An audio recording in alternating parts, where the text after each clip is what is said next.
నారా లోకేష్ క్షమాపణ చెప్పారు. నల్లమలలోని ప్రముఖ ఆధ్యాత్మిక కేంద్రం కాశీనాయన సత్రాన్ని అటవీ అధికారులు కూల్చేశారు. నిరంతర అన్నదానం జరిగే కట్టడాలు కూడా ఇందులో ఉన్నాయి. టైగర్ జోన్ ఏర్పాటు, అటవీ శాఖ నిబంధన వల్ల ఫారెస్ట్ అధికారులు నల్లమల అటవీ ప్రాంతంలోని కాశీనాయన ఆశ్రమాన్ని కూల్చేశారు. దీనిపైన నారా లోకేష్ క్షమాపణ చెబుతూ ప్రజల మనోభావాల్ని, విజ్ఞప్తుల్ని అధికారులు దృష్టిలో పెట్టుకుని ఉంటే బాగుండేదని, ఈ ఘటనకు కారణమైన అధికారులపై చర్యలు తీసుకుంటామని ప్రకటించారు. అలాగే కూల్చివేసిన కట్టడాలని తిరిగి తాను నిర్మిస్తానని భక్తులకు హామీ కూడా ఇచ్చారు. అయితే నారా లోకేష్ ప్రకటన భక్తులకు ఊరట కలిగించిన మాట వాస్తవం. కానీ ఆ శాఖ ఉప ముఖ్యమంత్రి పవన్ కళ్యాణ్కి చెందింది కావడం విశేషం. అటవీ శాఖ బాధ్యతలు ప్రస్తుతం ఆయన నిర్వహిస్తున్నారు. కాశీనాయన కట్టడాన్ని కూల్చేయొద్దు అంటూ పవన్ కళ్యాణ్కి ఇప్పటికే చాలా వినతులు వచ్చాయి. కానీ ఆయన నుండి స్పందన రాలేదు. ఇప్పుడు విద్యా మానవ వనరుల శాఖ మంత్రి నారా లోకేష్ ఎంటర్ కావడంతో భక్తులకు ఊరట కలిగింది. కానీ ఇలా జనసేనకి చెందిన మంత్రిత్వ శాఖలో నారా లోకేష్ ఎంట్రీ అవ్వడం ఏపీ రాజకీయాల్లో ఆసక్తికరంగా మారింది. గతంలో హోంశాఖ బాధ్యతలు టీడీపీ సరిగ్గా నిర్వహించడం లేదంటూ హోంమంత్రి అనితను కూడా పవన్ కళ్యాణ్ బహిరంగంగా విమర్శించిన ఘటన చాలా ఉంది.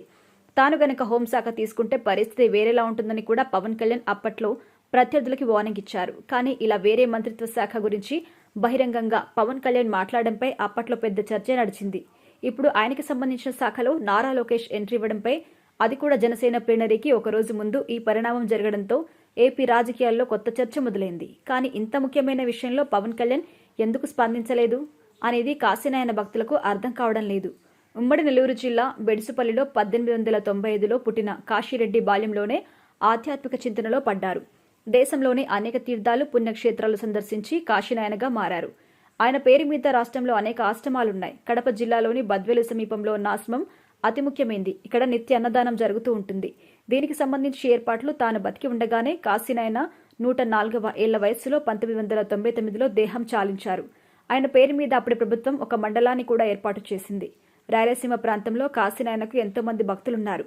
ఇప్పుడు అటవీ నిబంధన పేరుతో ఈ ఆశ్రమాన్ని, అన్నదాన సత్రాన్ని అటవీ అధికారులు కూల్చివేయడంపై ఆందోళన మొదలైంది. ప్రస్తుతం లోకేష్ ఎంట్రీ ఇవ్వడంతో ఈ ఆందోళన సద్దుమరిగినా అది పవన్ కళ్యాణ్కి చెందిన శాఖ కావడంతో జనసేన దీనిపై ఎలా స్పందిస్తుందో చూడాలి అంటున్నారు రాజకీయ విశ్లేషకులు.